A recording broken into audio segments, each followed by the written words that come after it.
The following content contains a detailed first-hand account of a traumatic experience and its lasting effects. If you or someone you know is experiencing trauma-related stress, please reach out to the DCCC Career and Counseling Center for support. Viewer discretion is advised.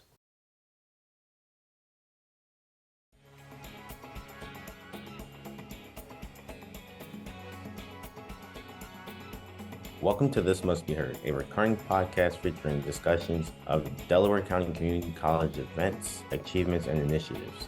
Today, Yegna talks with Professor Matthew Brophy, an English professor at DCCC in charge of the college-wide reading program, and Sara, the winner of this year's college-wide reading contest. They discuss the origins of the program as well as the theme of this year's contest. Thank you for listening. Hi, and welcome to This Must Be Heard. My name is Yegna, your host for today.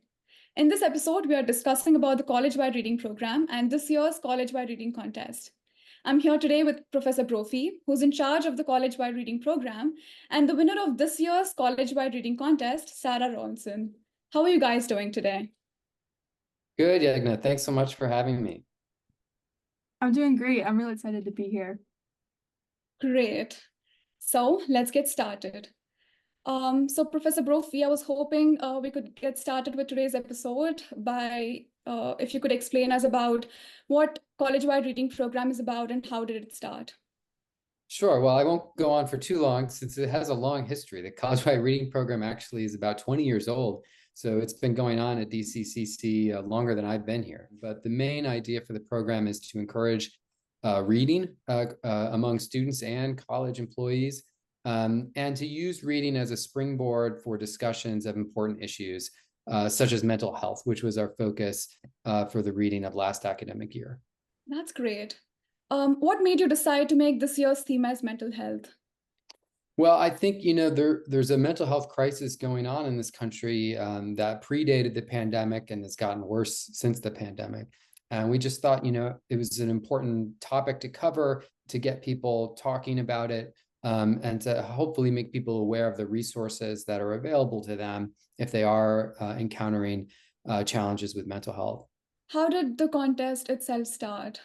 Well, the essay contest we usually do every spring, and we ask students, who hopefully some of whom have read the book or at least read parts of it, to try to engage with the themes of the book and connect to their own experiences. And so we invited students to share their own mental health journeys in essay format in the spring, and we got a lot of submissions. Normally, we're lucky if we get 10 to 20 students who participate in this contest. This year, we got 44 students who submitted essays, which was, the most that I've seen since I've been running the college-wide reading program. So we're really excited to see that high level of participation. But since we had so many great submissions, we asked not only the winner, but anyone who submitted their essay, if they were willing to put it publicly on the DCC website, to let us know. And we had seven essays, including the winning essay, that we were able to put on the DCCC website, and hopefully we can put a link down below in the notes for this episode. Great, definitely. I was curious to ask you, what made Sara's submission stand out to you?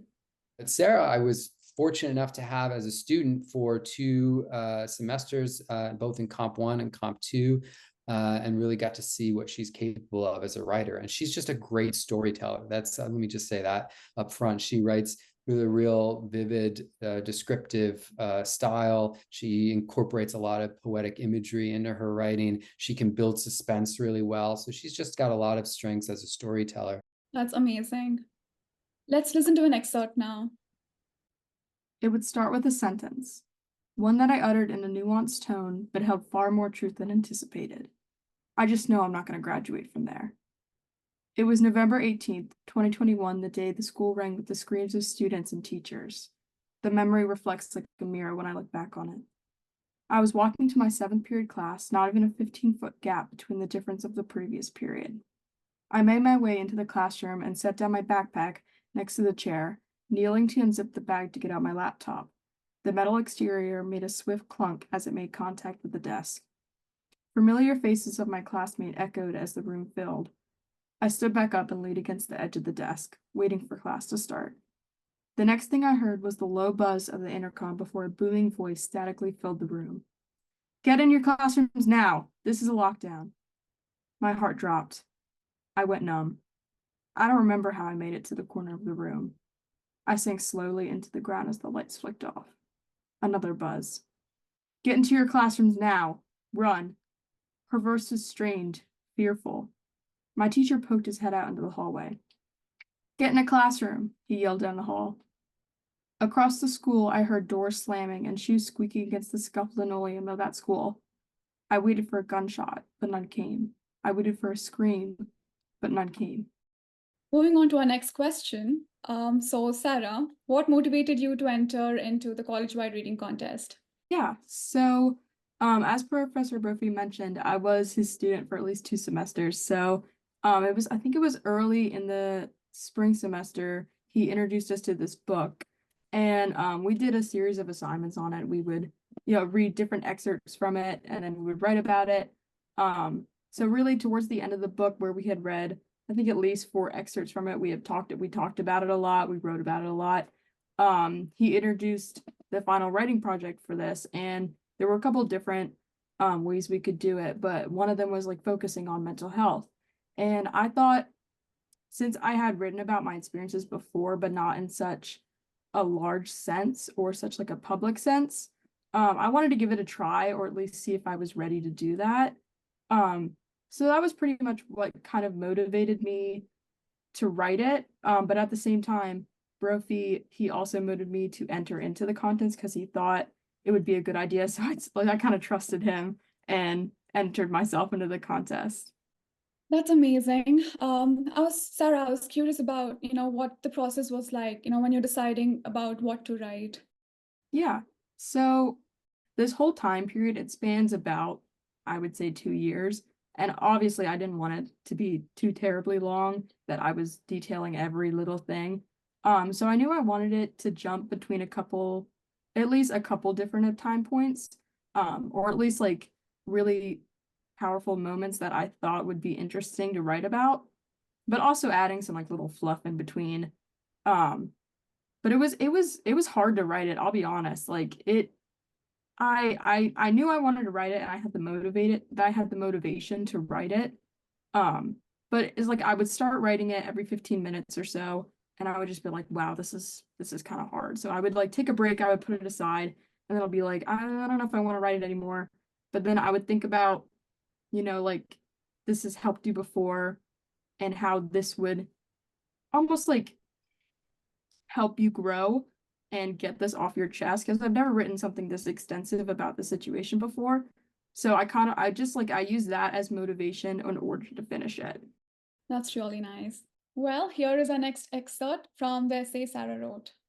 45 minutes passed before the intercom let all that too familiar buzz again. We are out of lockdown and moving into restricted movement for the time being. The lights flicked back on, and I dizzily stood up from the corner of the room, stretching my back out from the uncomfortable position it was subjected to. Are you okay? I turned to see my teacher standing in front of one of my classmates. His back was turned away from me. I couldn't see his facial expression, but I heard clear as day the words he dared to say. No, I almost just fucking died. I was sitting in my math class at my new school, struggling to focus and understand the somewhat foreign concept of whatever we were learning that day. This was only 3 months after I left my old school. My teacher announced before we were able to pack up that the following day there would be an intruder drill. My ears perked up at the sound of those words curving around the corner of her lips. Just as quickly had the mood shifted in the room, the bell rang. I quickly shuffled through the crowds of students, filling and suffocating the hallways. The last bell rang to signal the start of the period, and students made their way into their classrooms, the halls becoming scarcely empty once again. My hands started to shake, and my breathing spiraled out of control. I tried fidgeting with my fingers, rubbing the inside of my pinky finger with the opposite thumb, a nervous tic that sometimes was able to calm my mind down, but nothing helped. So Sara, since you won the contest, did you expect your submission, to win?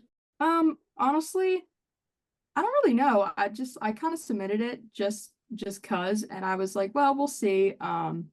And then, like, I think it must have been a couple weeks later, I got a text from Professor Brophy. He was like, "You won," and I was like, "Oh!"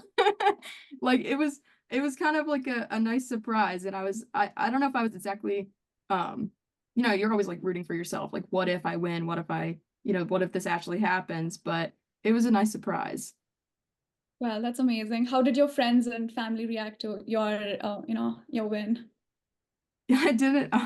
This is so funny. I have two friends that in Professor Brophy's class in the spring semester. I came in the next day and they were like, and I was like, I won, and they were like, what? It was really funny.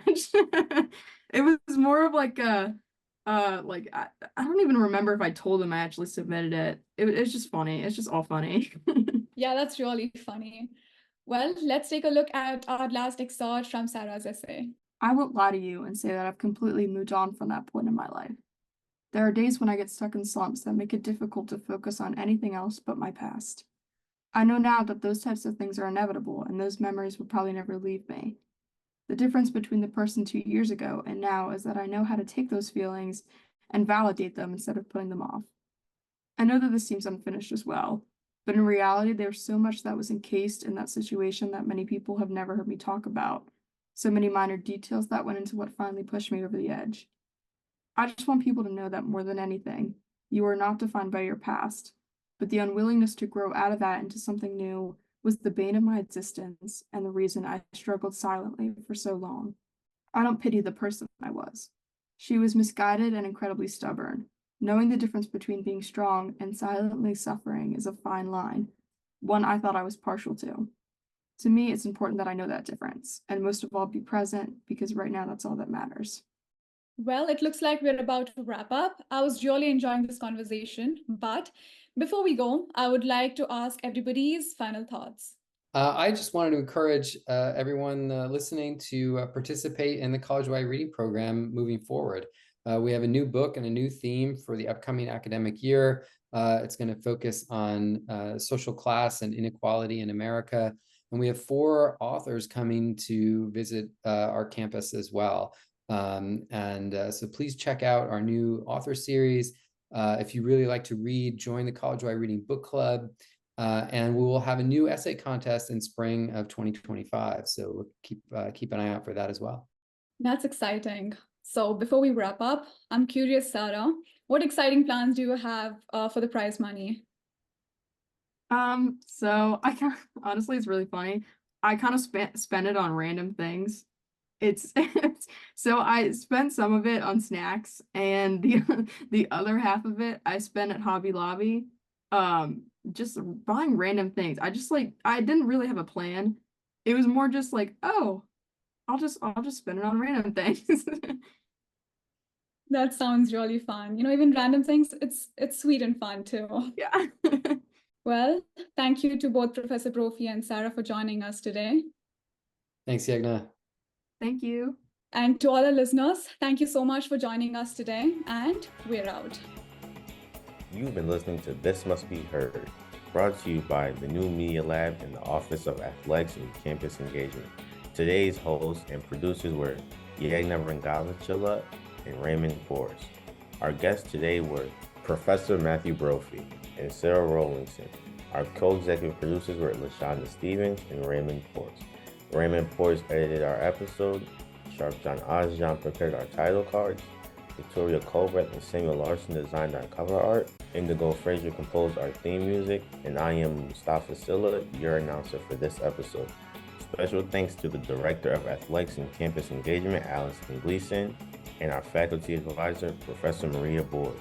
If you have an interest in participating in the New Media Lab, contact the Office of Athletics and Campus Engagement or reach out to us on Instagram at DCCC_New Media Lab. Be sure to like and subscribe to us on our YouTube. Thanks again for listening.